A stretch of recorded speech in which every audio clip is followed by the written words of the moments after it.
Welcome back to Hogwarts Legacy. This is Andy from Aging Gaming, and today in this video, we're going to check out some of the backstories for our companions and just further those along, give you a little bit of context for what is to come.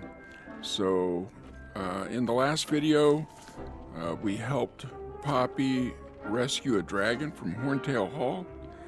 And so now we've got other companions, Sebastian and Natty, who are wanting to talk to us. So let's do that.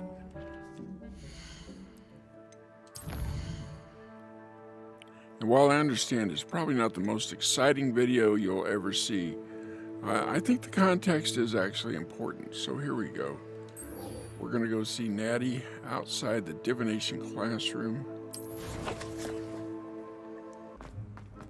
So frustrating. You wanted to speak with me, Mother? I had hoped to speak with you alone, Natty. Your message mentioned your concern about an unusual creature that was spotted in the woods near Hogsmeade. That could have been anything. You know what it was, Natty. I am Typical allowed teenager. to leave the castle. I am always careful, Mother. Careful. Officer Singer disagrees. She sent me an owl telling me that you have been trying to collect evidence of some kind against dark wizards. She berated me for not keeping a closer eye on you, and she is right. I do not want you visiting Hogsmeade for the near future. But Mother! My little gazelle, you are well-intentioned, but you must not meddle in the affairs of dangerous people. If someone had meddled in Matabeleland, Father would still be with us. That's a good point. I must get to class. Perhaps your friend can get you to listen to reason. So frustrating. She never listens to me. She called you her little gazelle. Is that a term of endearment where you're from? It is specific to me. I am the unusual creature in Hogsmeade she mentioned. Self-transfiguration is not taught at Hogwarts, so I am gently discouraged from practicing it. However, I am an animagus, and it is in my gazelle form that I have been able to wander the Highlands rather freely until now, much to my mother's chagrin. That is how I managed to spy on Rookwood and Harlow. Okay, let's ask some questions here. Were you born an animagus, or did you learn to become one? Animagi are not born. The process is quite elaborate. It involves holding a mandrake leaf in one's mouth for an entire month, then placing the leaf in a crystal phial so that it is imbued with moonlight, then adding one of your own hairs. And that is just the beginning. Self-transfiguration is common among students at Wagadu, but Professor Weasley considers it much too dangerous to teach at Hogwarts. Can you choose what form your animagus will take? Oh no, a person's animagus form is determined by their personality. My mother is convinced that my form is a gazelle because I adapt well to any situation. I believe it is because I can sense danger and keep my wits about me. See, that's why Wormtail was a rat. It fit him. How does it feel to transform into an animal? Well, the first time it can be a bit unnerving. I felt a kind of searing pain and a strong double heartbeat. But it gets easier the more you do it. I no longer feel any pain, and I must say, I find a sense of comfort in the double heartbeat. And I love being able to view the world from a different perspective. Now the nickname makes sense. What an extraordinary ability to have. It is. I love transforming, but Mother is less enthusiastic about it. She says that no creature, especially one as rare as a gazelle, should be bounding about where poaching has become so prevalent. She claims that she has foreseen tragedy befall me in my gazelle form. But she has used her sight to control me too many times. I no longer believe it. She's concerned for your safety. it may be best for you to stay away from Hogsmeade for now. That may be safe, but I do not believe that it would be best. Do you? You could have fled the moment you discovered that Rookwood, Harlow, and Ranrock were after you, but you did not. I kinda choose to stupid. act as you have. I must deal with Rookwood and Harlow, not hide from them. My mother cannot know where I am all the time. Thank you for being here during that rather awkward conversation. It was awkward. Okay, so that takes care of Natty. Next up, we will visit with Sebastian. One thing about this game, it is filled with teenage angst, which makes sense.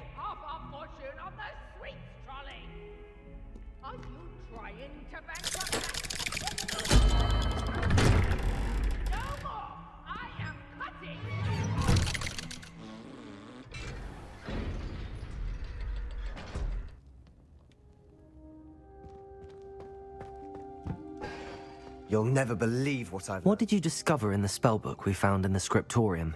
Salazar Slytherin's spellbook was a little difficult to interpret, but fascinating. Evidently, he encouraged teaching dark magic at Hogwarts. Neither the Imperious Curse nor the Killing Curse was unforgivable during his time. He believed students should be prepared to use dark magic when necessary, not to fear it. That's why we had to use Crucio to gain access to the scriptorium. He didn't want his knowledge shared with anyone who was afraid of the power of dark magic. I'm not going to say I regret it because I didn't use Crucio. It was hard to do, but casting Crucio was our only option. And I'm glad we did it, because in the spellbook I also found something else. References to a lost relic, which, from what I can tell, grants the holder the power to reverse dark magic curses. And you think this relic might be able to save Anne? Precisely. I plan to search for this relic, but I don't think we should tell anyone. Especially Ominous. He wouldn't understand. I'm getting tired of lying to people. We need to tell him. He's the reason we found the book, and he deserves to know what you've learned. You've seen how he frets about the dark arts. I promise I'll tell him when I found the relic. When I know more, I shall send an owl. Okay. And don't feel sorry for Ominous. Keeping this to ourselves for now is for his own good. I'll decide what's for my own good. Ominous, we were just about to get some air. Care to join? You're a liar, Sebastian. I heard everything. You swore you'd never engage in anything to do with dark magic again. No, I didn't. I said I understood you wanting that. I'd never swear to give up on finding a cure for Anne. You don't know when to stop, do you? Nope. I know when not to stop. Leave this alone, Ominous. I'll be on my way.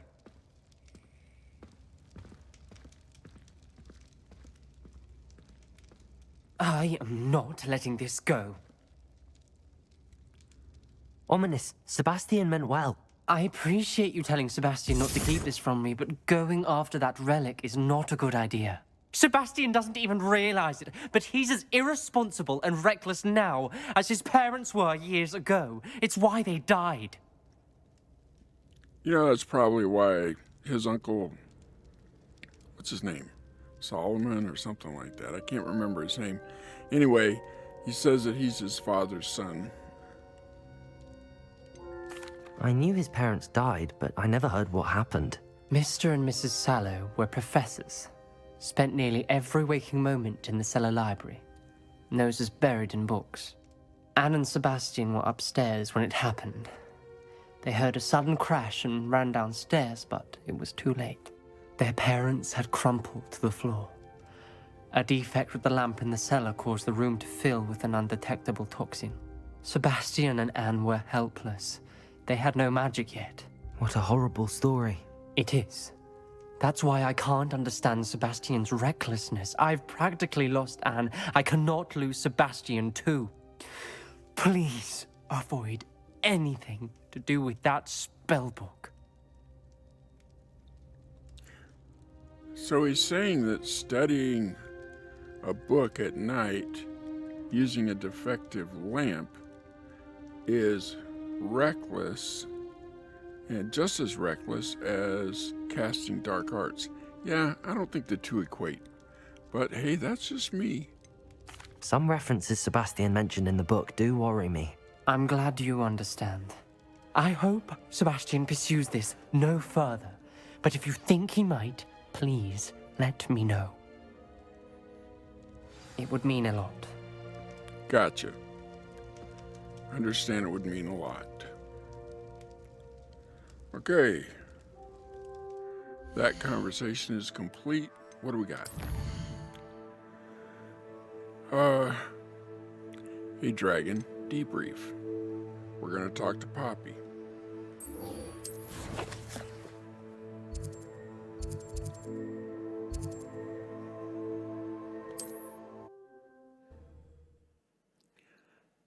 Appears she's at the Three Broomsticks. Hogsmeade, here I come.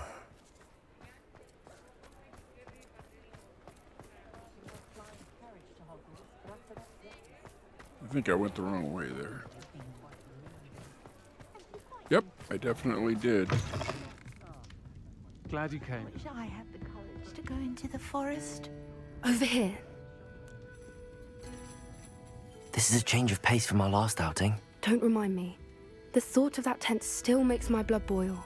I've been thinking about those poor dragons in the fighting ring. The collars they were wearing, they appeared to be goblin silver. Yep. I think a collar is precisely what we found at that poacher camp. I've never Told you known so. poachers to use anything like that before. The dragon that attacked my carriage was wearing a collar, and Professor Fig was genuinely baffled by its behavior. That attack always did strike me as a little strange, seemingly coming out of nowhere. Surely you aren't suggesting that the collars somehow control the poor creatures? Exactly. Merlin, I don't think the dragon we set free was wearing a collar, but we should check. And if we can find her, we can return her egg. That's a good idea. We need to see this through. I'll start looking into it right away. There was something else that I wanted to discuss with you. I didn't want to press it before. It seems I may have caused you more trouble with Victor Rookwood. Why is he after you? Rookwood is working with Ranrock, and Ranrock is after something I found at Gringotts.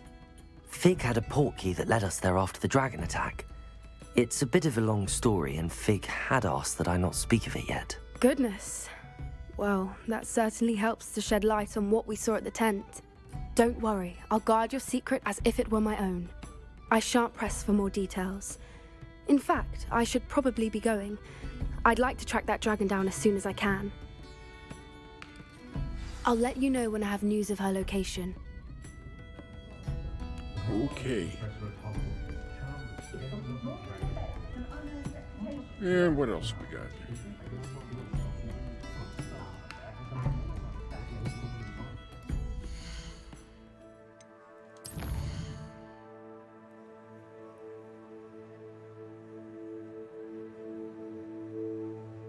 And I think that's enough for right now. So, what's this?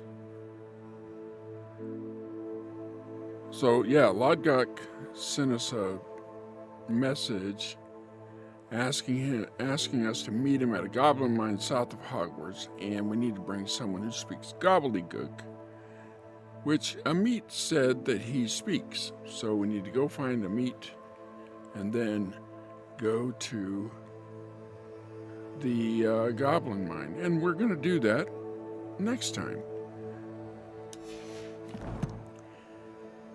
If you have not yet subscribed, please subscribe to the channel. It would be greatly appreciated.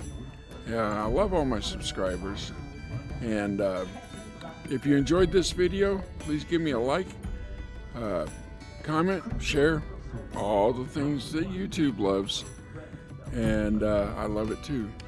So until next time, this is Andy from Agent Gaming, hoping you have a great day. Bye.